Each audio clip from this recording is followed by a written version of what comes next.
ഫുക്രിയിലേക്ക് സ്വാഗതം. France ലോകകപ്പിൻ്റെ quarter ഫൈനലിൽ കടന്നു.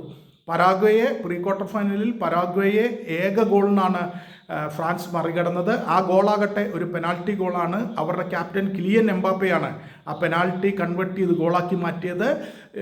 തീർച്ചയായും പരാഗ്വയുടെ ചെറുത്തുനിൽപ്പിൻ്റെ പോരാട്ടത്തിൻ്റെ ഒക്കെ കളിയാണ് കണ്ടത്. ഫ്രാൻസിനെ പോലെ ഈ ലോകകപ്പ് ജയിക്കാൻ ഏറ്റവും സാധ്യതയുള്ള ടീമായ ഫ്രാൻസിനെ വെറും ഒരു ഗോളിന് മാത്രമാണ് ഫ്രാൻസിന് മുന്നിൽ പരാഗ്വെ തോറ്റത് എന്നത് അത്ഭുതകരമായി തോന്നുന്നു. പക്ഷേ കളിയിൽ ഒന്നടങ്കം ആക്രമണം നടത്തിയത് ഫ്രാൻസ് തന്നെയാണ്. ഫ്രാൻസ് നിരന്തരം ആക്രമണം നടത്തി.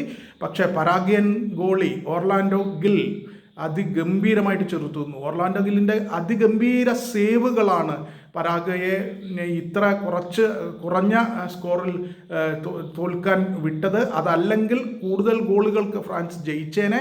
ഓർലാൻഡോ ഗില്ലിൻ്റെ അത്യപൂർവമായ പോരാട്ട വീര്യം ഫ്രാൻസിനെ ചെറുത്തു നിന്നു. മാത്രമല്ല പരാഗ്വയുടെ പ്രതിരോധ നിരയും നന്നായി കളിച്ചു. അങ്ങനെയാണ് ഫ്രാൻസിന് ഇത്ര കുറഞ്ഞ സ്കോറിൽ ജയിക്കാൻ പറ്റിയുള്ളൂ.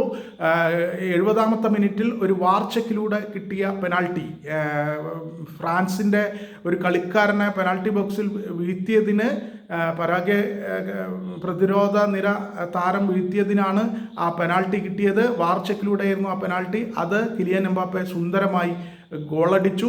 ആ ഒരു സമയത്തൊഴികെ ഓർലാൻഡോ ഗില്ലിനെ ഫ്രാൻസിന് കീഴടക്കാൻ കഴിഞ്ഞില്ല. ആ ഒരൊറ്റ തവണയാണ് ഗിൽ ഫ്രാൻസിന് മുന്നിൽ മുട്ടുമടക്കിയത്. പക്ഷേ ആ ഒരൊറ്റ ഗോളിലൂടെ ഫ്രാൻസ് ക്വാർട്ടർ ഫൈനലിലെത്തി.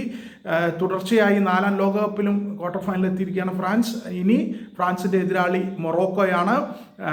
കഴിഞ്ഞ ലോകകപ്പിൻ്റെ സെമി ഫൈനലിൽ മൊറോക്കോയായിരുന്നു ഫ്രാൻസിൻ്റെ എതിരാളി. അന്ന് മൊറോക്കോയെ ഫ്രാൻസ് മറികടന്നതാണ്. ആ സെമി ഫൈനലിൻ്റെ ആവർത്തനമാണ് ഇത്തവണയും ക്വാർട്ടർ ഫൈനലിൽ നടക്കുക.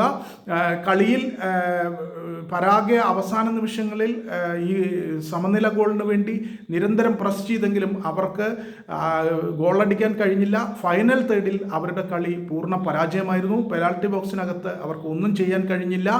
എന്തായാലും ഫ്രാൻസ് കിലിയൻ എംബാപ്പയുടെ പെനാൽറ്റി ഗോളിൽ ക്വാർട്ടർ ഫൈനലിൽ എത്തിയിരിക്കുന്നു.